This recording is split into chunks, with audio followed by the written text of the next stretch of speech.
Le ministre du Transport camerounais a confirmé jeudi soir sur le site du crash d'un avion dans une forêt camerounaise entraînant ainsi la mort de 11 passagers. Alors, si vous êtes nouveau sur cette chaîne, n'oubliez pas de vous abonner et d'activer la cloche de notification pour ne plus rater aucune de nos prochaines vidéos. Bon visionnage.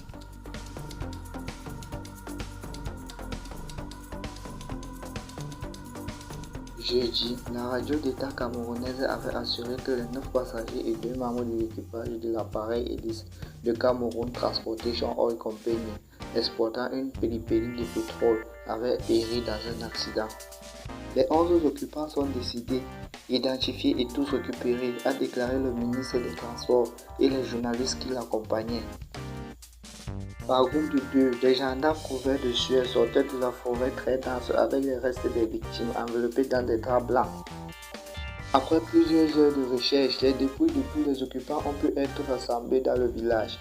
Il y a des corps mutilés, d'autres calcinés, expliquait une responsable du ministère.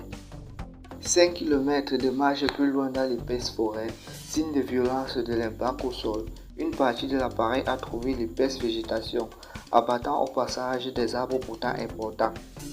Les débris de l'avion sont éparpillés sur 5 km selon une responsable des aéroports au Cameroun chargée de prélever les indices pour faire la lumière sur les circonstances de l'accident.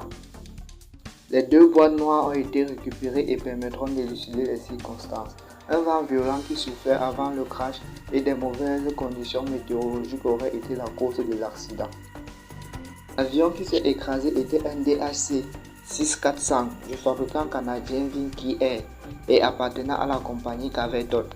L'identité et la nationalité des victimes n'ont pas été relevées, mais les médias évoquent une majorité des employés de la Cameroun Transportation Oil Company, une entreprise camerounaise créée en 1998 par le groupe américain ExxonMobil et Chevron pour construire et exploiter un pélipélie transportant le pétrole brut tchadien vers le port camerounais de Kribi à destination des marchés internationaux.